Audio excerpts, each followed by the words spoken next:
It's my strong personal view that as the international order will be rebuilt, but it will be rebuilt out of Europe. Am I the only one who's thinking, why does he hate the country that he leads so much? Around the world, pride in one's country is revered and celebrated. But in Canada, it's seen as this distasteful thing that needs to be done away with. To quote Trudeau, Canada is the first post-national state, whatever that means. Well, unless it's to stick it to the US. Then, baby, we're proudly Canadian, elbows up. So why this shame in being Canadian? My name is Ali Dango, and this is The Right Call. Like, share, subscribe. Any interaction on this channel helps push the truth out, and maybe someday break that CBC-induced coma that so many Canadians are under. And if you're tired of that same old government and media BS and finally want some common sense commentary, well then smash that subscribe button because you're in the right place. So Carney's back to jet setting, and he's right now in his favorite place in the whole wide world, Europe. And while meeting all these Eurocrats, he let slip quite a few lines that truly reveal how he thinks and views the world and Canada. And I'll close with this. It's my strong personal view that as the international order will be rebuilt, but it will be rebuilt out of Europe. And so I'm very appreciative of the symbolism of this invitation. Thank you. So what happened to Canada being the master of its own destiny? See, the language that Carney keeps pushing sounds really weird to me. You know, the messaging that this world order is completely shattered and needs to be rebuilt. Why? Who elected him on that? It's not something that was ever mentioned during his campaign a year ago. It came out of thin air and nobody's pushing back against it, and it's just kind of being accepted at face value. What I think is that the current world order that is obviously led by America's hegemony is clearly a threat to the Eurocrats and to China. But it's clearly not much of a threat to Canada. After all, Carney's entire life, family, and net worth, effectively everything that makes him him, is in the United States, which makes it very hard to reconcile. What's with this constant push towards aligning with Europe and China at the detriment of the US, and yet this personal connection to the United States? Well, unless the actual stated goal is more a realignment, and he's just there placing his chess pieces preemptively. See, we already know that Carney in Brookfield has received sweetheart treatments by the Chinese. For example, this one time that Brookfield bet billions on Shanghai land as China's market peaked and secured a $276 million loan from the Bank of China to refinance everything after the market crashed. This is favorable treatment. This is not the kind of stuff that is done for everyone. And we also know that he sees himself as more European than Canadian already. I mean, after all, he said so himself. Yeah, it was a tell. As a European, you know, as a European, I am a European, actually. Oh, you are? I'm an Irish citizen. Yeah, so there you go. Welcome. Speaking as a European, I like to say following. So then I started thinking, what's the common thread between the two, between Europe and China? Because there has to be one. He seems to be aligning with both sides of the coin here, at the detriment, again, of the United States. Authoritarian control. For China, that's the obvious one. The state controls just about every aspect of life. Yeah, sure, they do have some elements of capitalism. However, the government owns or is at arm's length in every major project. China exerts tight control over its economy through a massive network of state-owned enterprises that dominate strategic sectors like energy, banking, and telecom. These entities account for roughly 25% of China's GDP and act as key instruments for achieving government policy goals, including economic growth, social stability, and technological advancement. Imagine the government of Canada or the United States being directly responsible for a quarter of your entire economy. Yeah, so capitalism with a severe side of control. Let's go with that. And on the social side of things, China maintains what's called the Great Firewall of China. It's a combination of legislative actions and technology enforced by the People's Republic of China to regulate the internet domestically. Its role in internet censorship in China is to block access to select foreign websites and to slow down cross-border internet traffic. For example, the effects include limiting access to foreign information sources, like blocking popular foreign websites such as Google Search, Facebook, Twitter, Wikipedia, and others, and mobile apps, and requiring foreign companies to adapt to domestic regulations. I think it's safe to say that I have no audience that is watching from China. What a shame. Unless you're from Vancouver. And then there's the deeply Orwellian social credit score. China's social credit system is a state-driven initiative designed to enforce compliance and trustworthiness by monitoring, rating, and influencing the behavior of individuals and businesses. It uses blacklists and reward systems to encourage pro-social behavior and punish infractions. Well, that's China, but what about Europe? Well, the EU is slowly moving towards that aspect as well, control over speech and social behavior. And it's getting so insidious that even the Congress of the United States started looking into it. Here's a statement from the Judiciary Committee of the House of Representatives. The report details how the European Union uses the Digital Services Act as a censorship tool that requires the world's largest social media platforms to engage in censorship of core political discourse in Europe, the United States, and around the world. The DSA incentivizes social media companies to comply with the EU's censorship demands because the penalties for failing to do so are massive, including fines up to 6% of global revenue. I would just tell them to screw it. Beat it. I mean, especially if you're located in the United States, what are they going to do? Fine you and fine you and fine you? They lack jurisdiction over you. Yeah, but you can't serve our clients. You need to block access to our continent. Make me. At one point, companies are going to have to put their foot down because the world will turn tyrannical. If extraordinary circumstances lead to a serious threat to public security or public health in the Union, regulators are even more empowered to temporarily shut down platforms within the EU. The EU has explicitly stated that the DSA penalties are intended to be dissuasive to companies that would otherwise permit free speech and open political debate on their platforms. And they go on to say that the censorship is largely one-sided, almost uniformly targeting political conservatives. Go figure. Now compare and contrast with what is being brought into Canada. Bill C-8, banning people off the internet, like kicking them off straight up from using the internet. Bill C-9, jailing you for some dank memes and posts on Twitter. Bill C-22, forcing platforms to create a backdoor into your devices or your accounts and forcing companies to provide your data to the government without a warrant.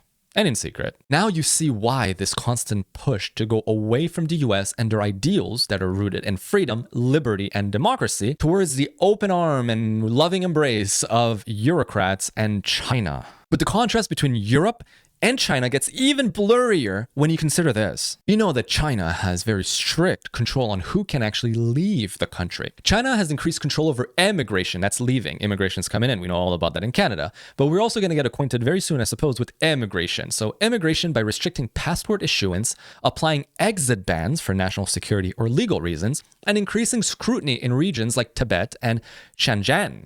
While legal immigration continues, the government focusing on restricting specific individuals, including officials, those involved in civil disputes, or citizens viewed as security risks from leaving. And now the EU is following in its footsteps. As things get progressively worse there, they have to find a way to try to keep people in. A little bit a la Berlin Wall. The Berlin Wall was not there to protect East Germany. Rather, it was to prevent East Germans from fleeing. News announcement coming from the EU. Publication of a study on wealth taxation, including net wealth, capital, and exit taxes. The study on wealth taxation includes net wealth, capital, and exit taxes, aims to provide a better understanding of these taxes, their interrelation and consequences. They're slowly putting the pieces in place so that people are either prevented through economic pressure or downright prevented through legal means from leaving. Like, for example, it was just announced that Germany won't allow military-aged men to leave the country unless they get an exemption, an approval from the military for anything more than 3 months. Little by little, it's getting there. And now this ties into what the liberals are starting to slowly bring into the public hive mind with things like this. Shut the TN program and then keep them in, or make them pay their $500,000 so that if they leave, I'm okay with that. You want to go to the US? Give me back my money. Ever heard of the Overton window? It's the range of ideas and policies that are acceptable to the mainstream population at any given time. It's also often called the window of discourse. Take a look at it. As long as your policies and your proposals in government are within the Overton window, people won't ask any questions. They'll accept it because it's what's socially, at that point in time, acceptable.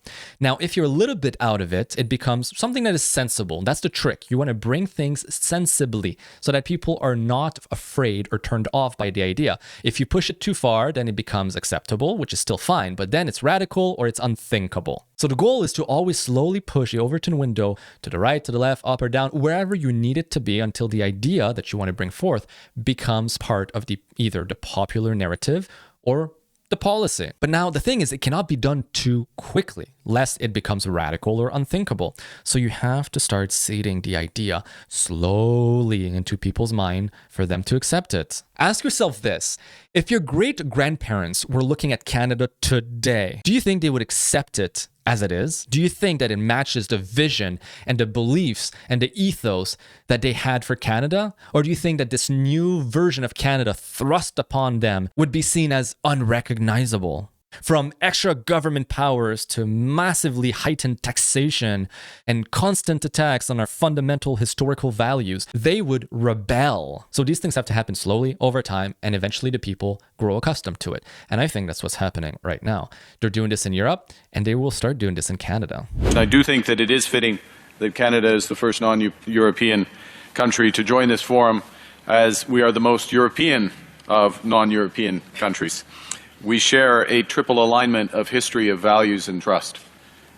Our histories are deeply intertwined. I'll refer back to the water analogy that we just witnessed with the opening ceremony, but it's personified by tens of millions of Canadians of European descent. What's ironic to me is that at face value, the statement is factual. It's true. Canada has deep European roots. It was settled and built from a wild, untamed land to a first world advanced civilization by the English, the Scots, the Irish, and the French. Then the first immigrants came. They were Germans and Italians and Polish, all Europeans. But today, all of those values are being shunned here in Canada. Worse, chastised in favors of cultures that are far from those of the European ideals, which we created in this country. It's the typical case of the liberal mind. Listen to what I say, but don't look at what I do. But sadly, the reality of mankind is one of tribalism. It's rooted in our very genetic essence. And without a strong, unified common culture, Canada is eroding. And it leads to things like this. We have a liberal cabinet minister of Indian descent offering tax subsidies to HCL India in Mississauga, paid by Canadian taxpayers, while pushing for IT visas for Indian nationals so that HCL India in Mississauga can hire those Indians. Meanwhile, Rogers, the telecom company, are laying off Canadians and outsourcing jobs to HCL India in Mississauga. That's the tribalism I'm talking about. It's rooted in our essence. I don't hate him for this, although I do think his allegiance is clearly not to Canada and to Canadians. We're just hardwired that way. Hence why we have to be very careful who we allow in to our government. You don't want them to be a wolf in sheep's clothing. And continuously aligning with Europe is also economic suicide. I mean, why would we want to align with a declining economy instead of the world's largest? See, if you look at the map of Europe here, this is the growth of the economy in percentage.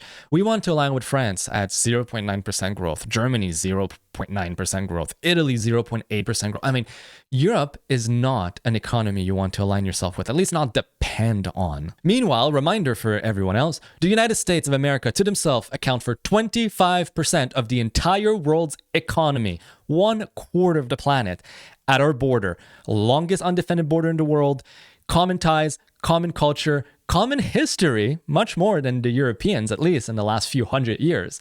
And right here for us to thrive with. And we refuse to do anything. And instead, choosing alignment with Europe, which is economic castration, with a side of authoritarian rule. Yeah, I filled up my car yesterday too and was kind of stunned. And I can't imagine how people who have, lots of kids or have to have a long commute to work, how they're dealing with things right now. On a lighter note, it appears that Rosemary Barton is growing self-awareness. She can't believe how expensive gas is. Actually, yeah. Maybe there is a lack of self-awareness here. Let's help her understand a little bit clearer. The Liberals will tell you that high gas prices are just the result of global matters.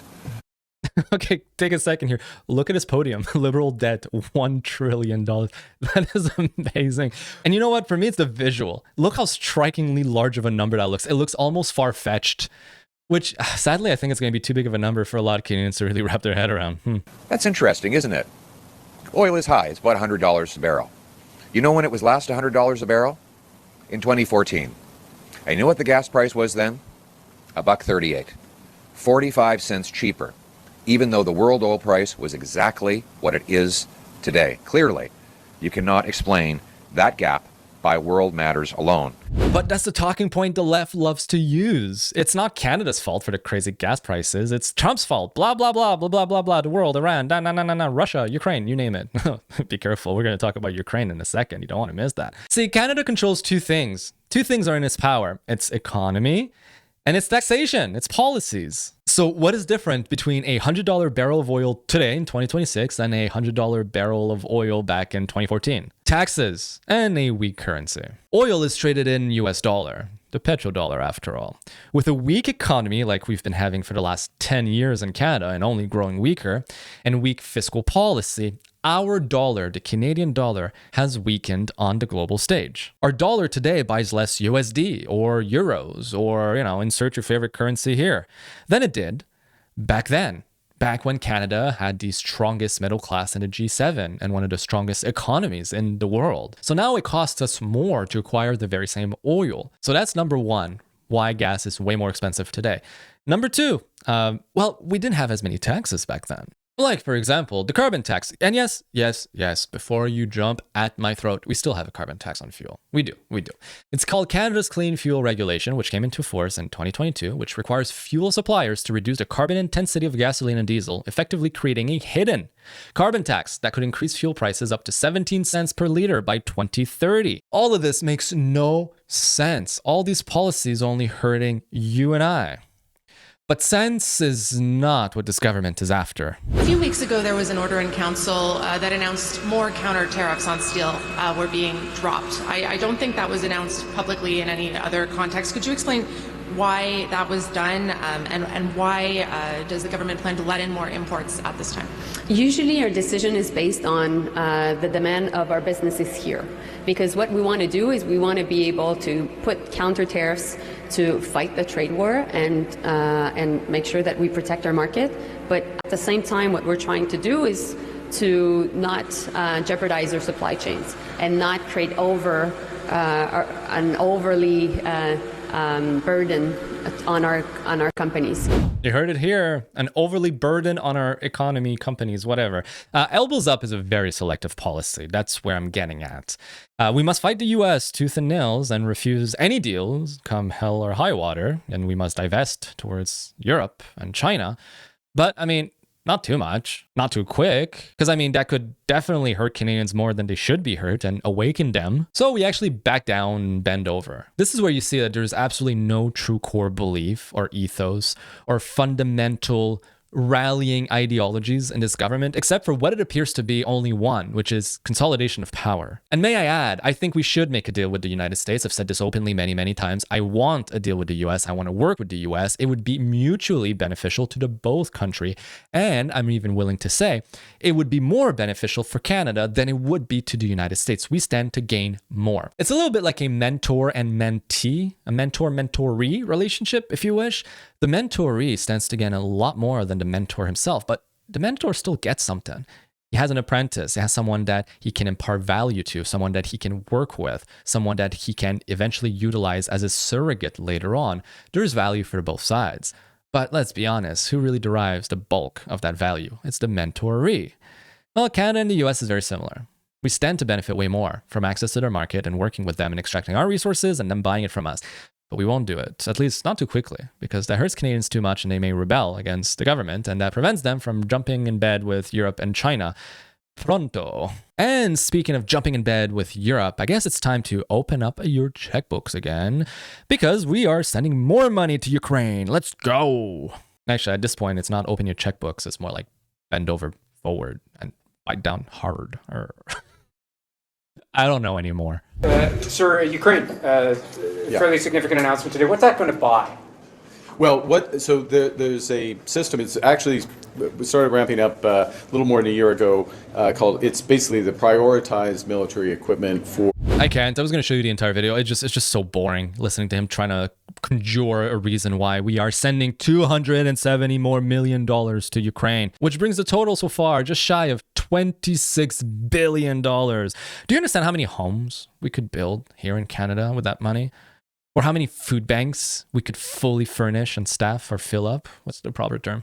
Or even better, start chipping away at our debt, the one that's costing us $55 billion a year just of interest payment, and that's going to balloon to $100 billion in no time. Look, I'm all for helping others. Really, I mean that, okay? But not at our expense. And I think most Canadians agree with that. Our duty, first and foremost, is to our countrymen and countrywomen, to our people. Would we fault Ukraine for putting their citizens first? Of course not. We understand that.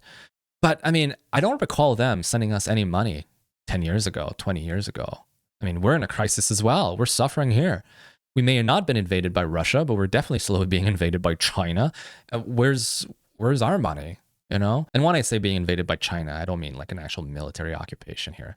I mean, soft power, influence, policies, infiltration, spies. The thing that is being detailed in our CSIS report showing that there is foreign interference coming from China. That's what I'm talking about. But what makes matters even worse in all of this is the fact that Zelensky's regime was exposed just a few days ago for being connected to a $100 million corruption scandal. Operation Midas is Ukraine's National Anti-Corruption Bureau and Specialized Anti-Corruption Prosecutor's Office investigation into a massive alleged kickback and money laundering scheme. The most recent release from this investigation on April 30th, 2026 revealed that Timur Mindinch, who is Zelensky's close friend and business partner, disguised kickbacks, personal appointments, defense contract, and luxury mansion construction. He then went on to flee to Israel.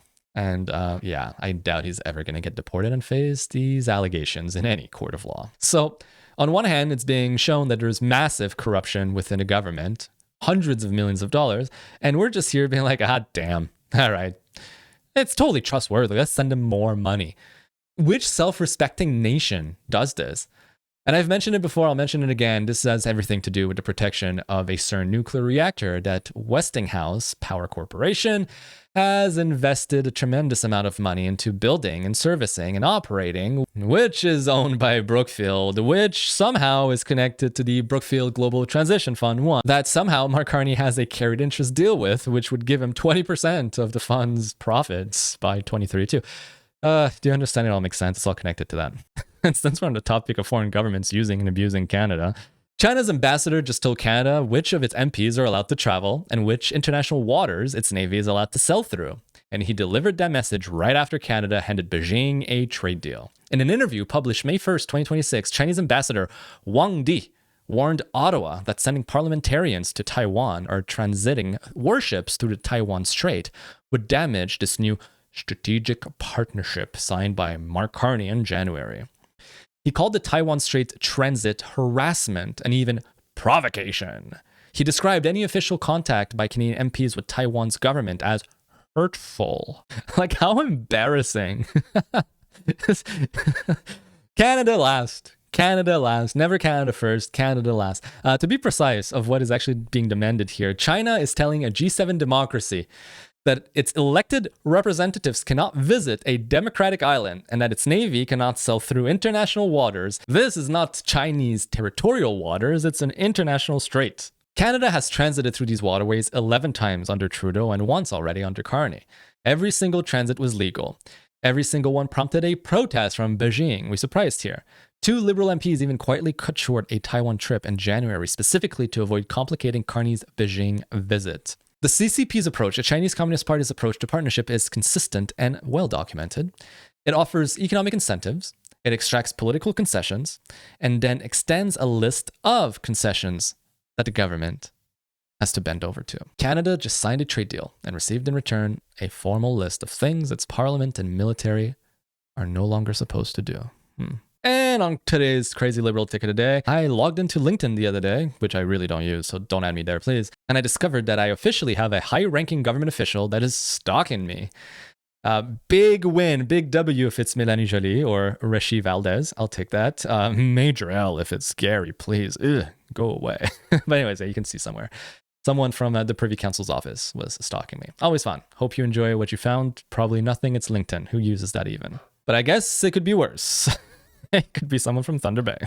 Now, if you've enjoyed this report and find some value in the content I put out and want to find a way to get involved, aside from liking, sharing, subscribing, commenting, again, interactions are super valuable. Hype this video up. But if you want to do a little bit more, I have a Patreon. It's in the description. Follow the link.